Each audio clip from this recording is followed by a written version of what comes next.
Justin Trudeau పోయి mark Carney వచ్చిన భారత్ విషయంలో కెనడా వైఖరి మారలేదా? వలసల నియంత్రణ విషయంలో అమెరికా దారిలోనే ఆ దేశం వెళ్తోందా? కెనడా ప్రభుత్వం భారతీయులే లక్ష్యంగా వీసాల జారీని తగ్గించడం చర్చనీయాంశంగా మారిపోయింది. తాజాగా 74% మేర భారతీయ విద్యార్థుల వీసా దరఖాస్తులను తిరస్కరించింది. కెనడాలో వీసా కార్యక్రమాన్ని కఠినతరం చేసే క్రమంలో వీసా తిరస్కరణలు భారీగా పెరిగాయని చెబుతున్నారు. మరోవైపు భారత్, బంగ్లాదేశ్ నుంచి వీసా మోసాలు పెరుగుతున్నాయన్న అనుమానాలతో కెనడా ప్రభుత్వం మరిన్ని నియంత్రణ చర్యలు చేపట్టిందని చెబుతున్నారు. భారతీయ విద్యార్థులకు కెనడా పొగపెడుతోందా? అమెరికా అధ్యక్షుడు ట్రంప్ దారిలోనే కెనడా ప్రధాని కార్నీ వెళ్తున్నారా? తాజాగా ఆ దేశం తీసుకున్న నిర్ణయం చూస్తుంటే ఇది నిజమే అనిపిస్తోంది. వలసలకు అడ్డుకట్ట వేసేందుకు కెనడా తీసుకుంటున్న చర్యలు భారతీయ విద్యార్థులకు చుక్కలు చూపిస్తున్నాయి. అంతర్జాతీయ విద్యార్థులకు జారీ చేసే స్టూడెంట్ పర్మిట్లలో వరుసగా 2వ ఏడాది కోత పడింది. ఉన్నత విద్య చదివేందుకు దరఖాస్తు చేసుకున్న ప్రతి 4 భారతీయ విద్యార్థుల్లో 3 వీసాలను అక్కడి అధికారులు తిరస్కరించారు.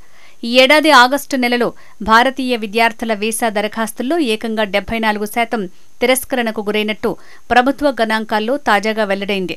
2023లో ఇదే కాలంలో తిరస్కరణ రేటు కేవలం 32%గా ఉండటం గమనార్హం. ఇదే సమయంలో చైనా విద్యార్థుల దరఖాస్తుల్లో కేవలం 24% తిరస్కరణకు గురయ్యాయి. స్థూలంగా చూస్తే మాత్రం ఆగస్టులో 40% మంది అంతర్జాతీయ వీసా దరఖాస్తులను కెనడా తిరస్కరించింది. కెనడాలో చదువుకునేందుకు దరఖాస్తు చేసుకుంటున్న భారతీయ విద్యార్థుల సంఖ్య కూడా తగ్గిపోతోంది. 2023 ఆగస్టులో 20,900 మంది దరఖాస్తు చేసుకోగా ఈ ఏడాది సంఖ్య ఏకంగా 4,515కు పడిపోయింది. 1000 కంటే ఎక్కువ వీసా దరఖాస్తుల ఆమోదం పొందిన దేశాల్లో కేవలం భారత్ విషయంలోనే తిరస్కరణ రేటు అత్యధికంగా ఉండటం విద్యార్థుల ఆశలపై నీళ్లు చల్లినట్టయింది. 2022లో భారతీయ విద్యార్థులకు అమెరికా 19%తో ప్రథమ, కెనడా 18%తో ద్వితీయ ప్రధాన గమ్యస్థానాలుగా ఉన్నట్లు ఎడ్టెక్ కంపెనీ అప్గ్రాడ్ పేర్కొంది. అయితే 2023లో అమెరికాకు భారీగా దరఖాస్తులు పెరిగినప్పటికీ ఆ తర్వాత పరిస్థితుల కారణంగా ప్రత్యామ్నాయాల వైపు విద్యార్థులు చూస్తున్నట్లు వివరించింది. ఫలితంగా కెనడాకు కూడా 2022లో 18% దరఖాస్తులు రాగా 2025కు వచ్చేసరికి ఈ సంఖ్య 9%కి తగ్గిందని వెల్లడించింది. అంతర్జాతీయ విద్యార్థి వీసా కార్యక్రమాన్ని కెనడా కఠినతరం చేసే క్రమంలో వీసా తిరస్కరణలు భారీగా పెరిగాయని చెప్తున్నారు. విదేశీ విద్యకు అమెరికా తర్వాత కెనడా గతేడాది దాదాపు 10 లక్షల మంది విదేశీ విద్యార్థులకు అవకాశం కల్పించింది. వీరిలో 41% భారత్ నుంచే ఉన్నారు.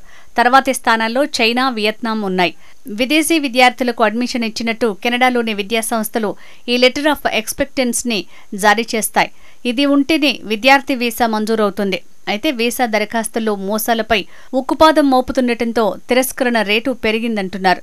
2023లో దాదాపు 1500 మోసపూరిత ఎక్స్పెక్టెన్స్ లెటర్స్ని గుర్తించారు. వీటిలో అధిక శాతం భారత్ నుంచి ఉన్నాయి.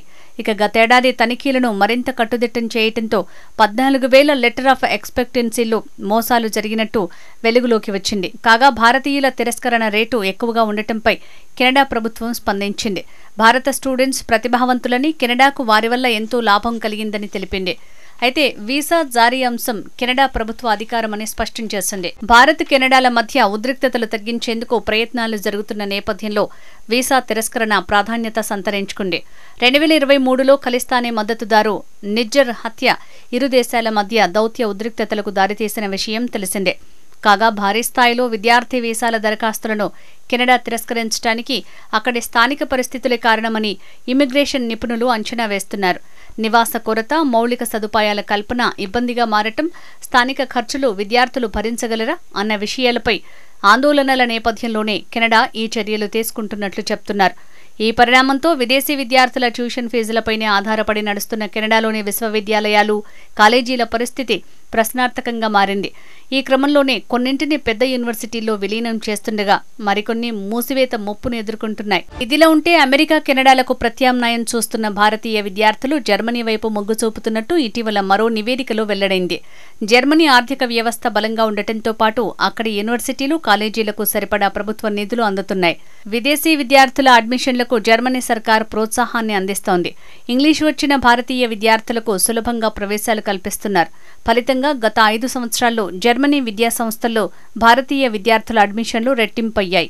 2023లో జర్మనీలో భారతీయ విద్యార్థుల అడ్మిషన్లు 49,500 ఉండగా ఇవి 2025లో ఇప్పటివరకు దాదాపు 60,000కు పెరిగాయి. ఇంకా కెనడా, అమెరికాలతో పోలిస్తే జర్మనీలో విద్యార్థుల విద్యా వ్యయాలతో పాటు జీవన వ్యయాలు సైతం తక్కువే ఉంటాయి. మరోవైపు వీసా మోసాలను అరికట్టేందుకు కెనడా మరిన్ని ప్రణాళికలు సిద్ధం చేస్తున్నట్లు తెలుస్తోంది. భారత్, బంగ్లాదేశ్ నుంచి వీసా మోసాలు పెరుగుతున్నాయన్న అనుమానాలతో సామూహికంగా వీసాలను రద్దు చేసే అధికారాల కోసం కెనడా ప్రభుత్వం ప్రయత్నిస్తున్నట్టు తెలిసిందే. ఇందుకు సంబంధించి అమెరికా సంస్థలతో కలిసి immigration, refugee, citizenship Canada, Canada border services agency immigration మంత్రిత్వ శాఖకు ఇప్పటికే ఓ ప్రెజెంటేషన్ ఇచ్చినట్లు చెప్తున్నారు. మోసపూరిత విజిటింగ్ వీసా దరఖాస్తులను తిరస్కరించడం, రద్దు చేయటం కోసం కెనడా సంస్థలు, అమెరికా భాగస్వామ్య పక్షాలు ఓ వర్కింగ్ గ్రూప్గా ఏర్పడినట్లు నివేదిక వెల్లడించింది. ఎటువంటి సందర్భాలలో సామూహిక వీసా రద్దు అధికారాలు ఉపయోగించాలనే అంశాలను వివరించినట్లు సమాచారం. మహమ్మారి, యుద్ధం తదితర అంశాలను ఉదాహరణగా పేర్కొన్నట్లు తెలిసింది. అంతేకాదు దీనికి సంబంధించిన ప్రతిపాదిత బిల్లు పార్లమెంట్లోనూ ప్రవేశపెట్టినట్టు తెలుస్తోంది. కొన్నేళ్లుగా భారత్ నుంచి కెనడాలో ఆశ్రయం కోసం దరఖాస్తులు పెరుగుతున్నాయి. 2024లో అంతర్జాతీయ విద్యార్థుల నుంచి కెనడాకు 20,245 దరఖాస్తులు వచ్చాయి. ఇందులో భారత్, నైజీరియా నుంచి అధికంగా ఉన్నాయి. 2023 మేలో భారత్ నుంచి ఆశ్రయం కోరుతూ వచ్చిన విద్యార్థుల దరఖాస్తులు 500 వరకు ఉండగా 2024 జులై నాటికి నెలకు 2,000కు పెరిగాయి. వీటికి అడ్డుకట్ట వేసే లక్ష్యంతో ఇమ్మిగ్రేషన్ చట్టంలో సవరణలు ప్రతిపాదించినట్టు సీబీసీ పేర్కొంది. కెనడా నిర్ణయంపై వలసల హక్కుల సంఘాలు తీవ్ర ఆందోళన వ్యక్తం చేశాయి. కెనడా ప్రభుత్వం తన ప్రయత్నాలను మానుకోవాలని దాదాపు 300 సంఘాలు విజ్ఞప్తి చేశాయి. చట్ట సవరణ అమలైతే ప్రస్తుతం అమెరికా నుంచి విదేశీయులను గెంటివేస్తున్నట్టుగానే కెనడా నుంచి కూడా విదేశీయులను మూకుమ్మడిగా గెంటేస్తారని ఇమ్మిగ్రేషన్ న్యాయవాదులు ఆందోళన వ్యక్తం చేశారు.